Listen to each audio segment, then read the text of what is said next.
The PNP currently pushes a narrative aimed at capturing the hearts and winning the votes of thousands of Jamaicans.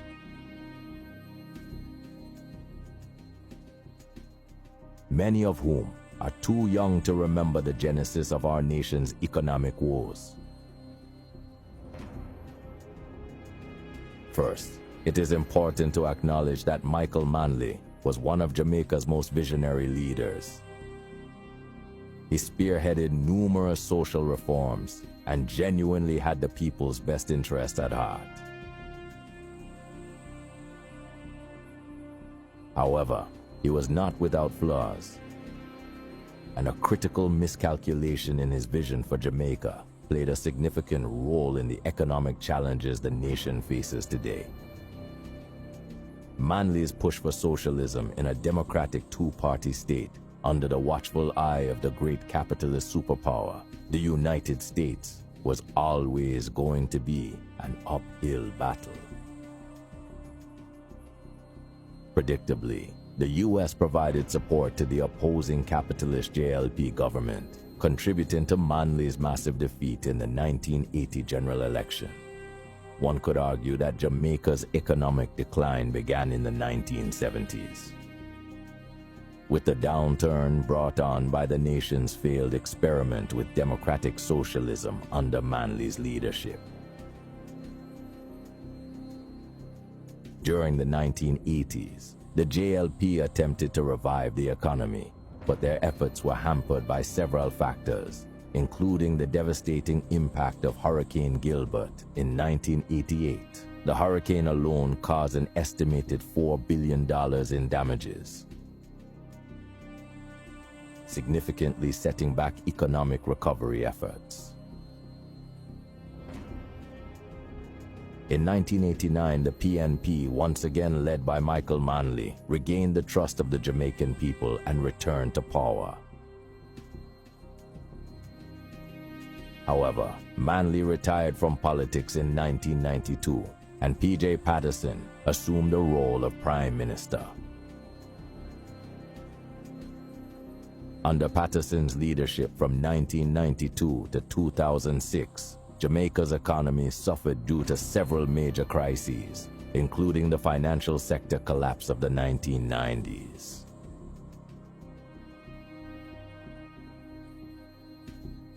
Weak regulations, risky lending practices, and mismanagement led to the downfall of multiple financial institutions.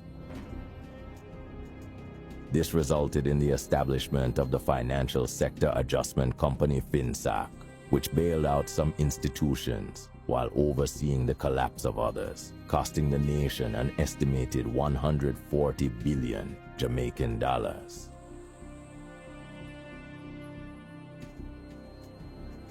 P.J. Patterson and his finance minister, Omar Davis, failed to effectively manage the nation's economic debt.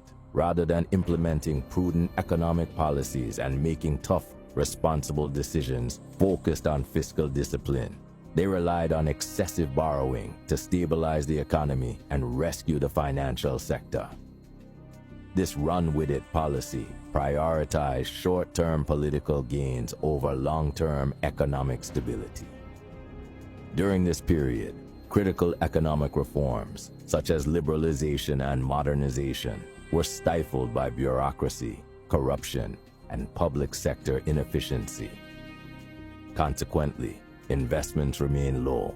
Additionally, Patterson's high interest rate policy discouraged local investment, further stagnating economic growth and increasing unemployment. The nation's poor economic standing effectively undermined any attempts Patterson made to improve infrastructure or the standard of living for citizens. It was not a lack of will, but rather a failure to establish the necessary economic framework and policies for sustainable growth. The administration appeared more focused on political maneuvering and securing election victories than on implementing the difficult but necessary measures to curb economic decline and mounting debt. After P.J. Patterson left office, Portia Simpson Miller briefly served as Prime Minister before the JLP, under the leadership of Bruce Golding, took power in 2007. At that time, Jamaica's debt-to-GDP ratio stood at an alarming 140%, a direct result of 4 consecutive terms of economic decline under Patterson's leadership. Subsequent administrations were forced to focus on addressing the debt crisis inherited from the Patterson era. This led to the implementation of tough austerity measures, including public sector wage freezes, as mandated by agreements with the International Monetary Fund, IMF, beginning around 2010. The successive administrations of Bruce Golding, Portia Simpson Miller, and the current Andrew Holness-led government implemented strict IMF programs focused on fiscal consolidation, tax reforms, public debt reduction, and economic restructuring. Though necessary, these measures were politically costly. Any party that communicated the harsh economic realities to the public risked electoral losses. Andrew Holness learned this lesson the hard way during his first stint as Prime Minister after Bruce Golding resigned in 2011. In a political address, Holness warned the nation about the bitter medicine ahead, signaling tough economic times. The PNP capitalized on this statement, tailoring their election campaign to counter it and giving voters the impression that economic recovery would be painless if they won the election, which they did. However, to the credit of then Finance Minister Dr. Peter Phillips, the new Portia Simpson Miller administration adhered to the IMF reform programs and maintained the necessary austerity measures despite having campaigned against them. This raises an important question. Should Dr. Peter Phillips receive credit for Jamaica's economic recovery?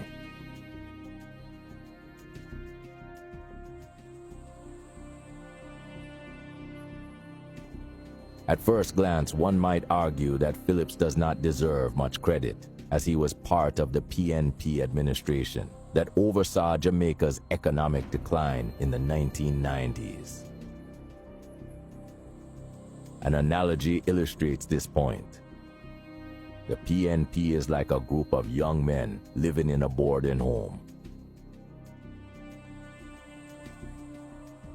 Two of them, knowing they are about to leave, recklessly enjoy the home's benefits while simultaneously destroying it. The entire group then decides to set the house on fire.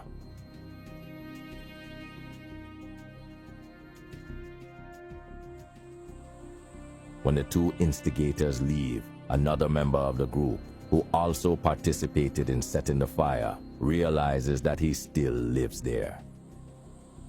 While others scramble to put out the flames, he throws a few buckets of water on it. Should this individual receive praise for helping to extinguish the fire he helped start? Should he be credited the same way as those who never contributed to the destruction in the first place? The answer is no. While Peter Phillips deserves some recognition for continuing the IMF program, he does not merit praise. He was part of the group that set Jamaica's economy ablaze, alongside P.J. Patterson and Omar Davies. So yes, he gets some credit, but not praise. In fact, he should be held accountable. However, some might argue that he was indeed punished when Mark Golding and Peter Bunting undermined his authority, led a coup to overthrow him, and ultimately caused the disunity that has weakened the PNP to its current state. Perhaps that was his punishment.